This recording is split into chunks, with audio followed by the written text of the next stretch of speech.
When someone becomes a missing person, the search for them becomes an exhausting race to find them or any clue as to their whereabouts. For many, there is never an answer, but for the following cases, they leave an odd clue as to why they went missing, and many doubts that they will ever be seen again. Enjoy.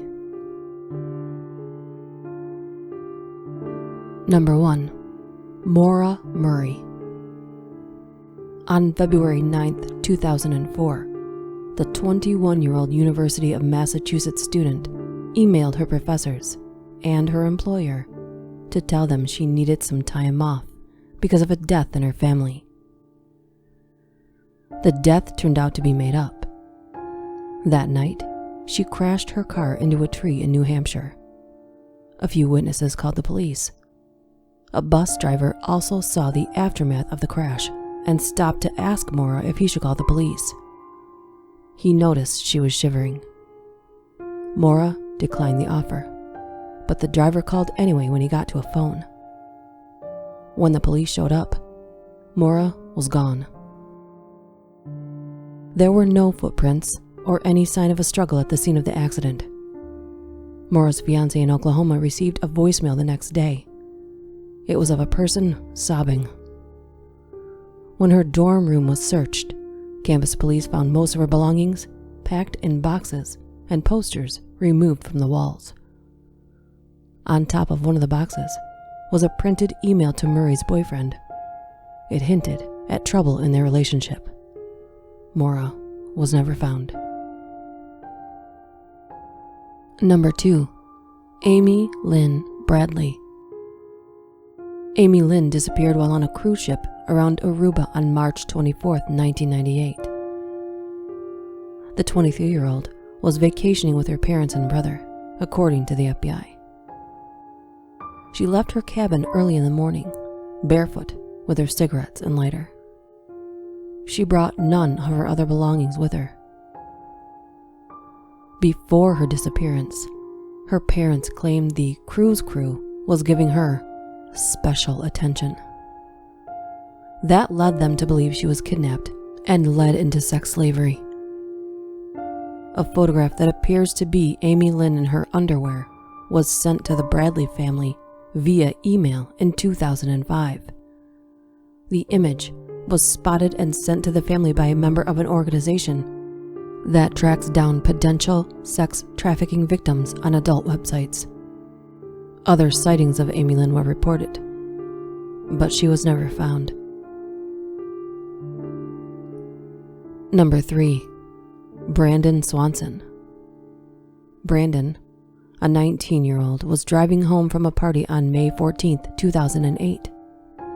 He was on a rural gravel road in Minnesota, not far from where he lived, when his car crashed into a ditch.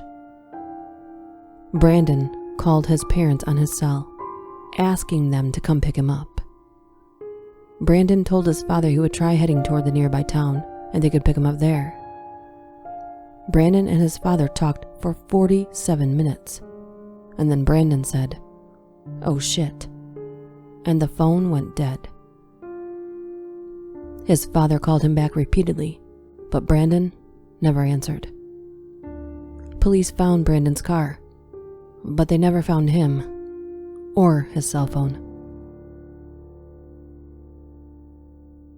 Number 4. Jean Spangler. Jean Spangler was a dancer, model, and small part actress in Hollywood films.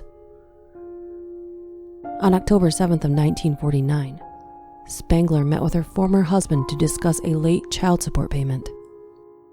She told her sister-in-law that after that, she would be working on a late-night movie shoot. A store clerk near her Los Angeles home was the last person to see her. They said she seemed to be waiting for someone. 2 days later, Jean's purse was found near the entrance of Griffith Park. The purse straps were torn loose on one side. Inside the purse, an incomplete note was found addressed to Kirk that read, "Can't wait any longer. Going to see Dr. Scott. It will work best this way while Mother is away." Jean had recently played a small part in the film Young Man, starring Kirk Douglas. According to the Charlie Project, he said he did not know Jean personally and that he wasn't the recipient of the note. She was never found and was reportedly 3 months pregnant at the time of her vanishing. Number 5 and 6 is a combined case: Ashley Freeman and Loria Bible. Ashley and Loria had a sleepover to celebrate Ashley's 16th birthday at the Freemans' mobile home on December 30th, 1999. Sometime that night, the Oklahoma home went up in flames. The next day, the burnt bodies of Ashley's parents were found. Both had been shot in the head before the fire. The girls were never found. Number 7.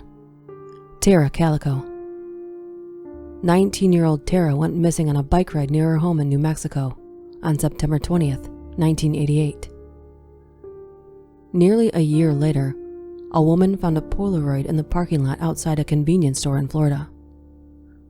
A white van was parked in the spot where the picture was found. The photo was of a young woman and young boy, bound and gagged in the back of a van. It was speculated that the woman in the photograph was Tara. 2 more photos featuring a woman that looked like Tara were found over the next few months. But besides the photos, the case went cold. Number 8. Ray Grikar. Ray was the former prosecutor and district attorney for Center County, Pennsylvania, and he went missing on April 15th of 2005. He took a day off work and never resurfaced. The 59-year-old's car was found near a bridge by a river in Lewisburg, Pennsylvania. Months later, his laptop and hard drive were found in different locations on another riverbank. Not long before he disappeared, he had searched "how to fry a hard drive" on Google. In 1998, Ray decided not to press charges against Penn State assistant football coach Jerry Sandusky for allegations of sexual abuse. Over a decade later, Sandusky was charged for the crimes. In 2004, Ray announced he would be retiring from both his jobs in 2005. His disappearance remains unsolved. I left links for you guys to check out these missing persons for anyone curious. I really want to thank you all for listening and supporting my work. I will keep trying, I will keep improving, and keep trying to bring you things you want to hear about. See you next time.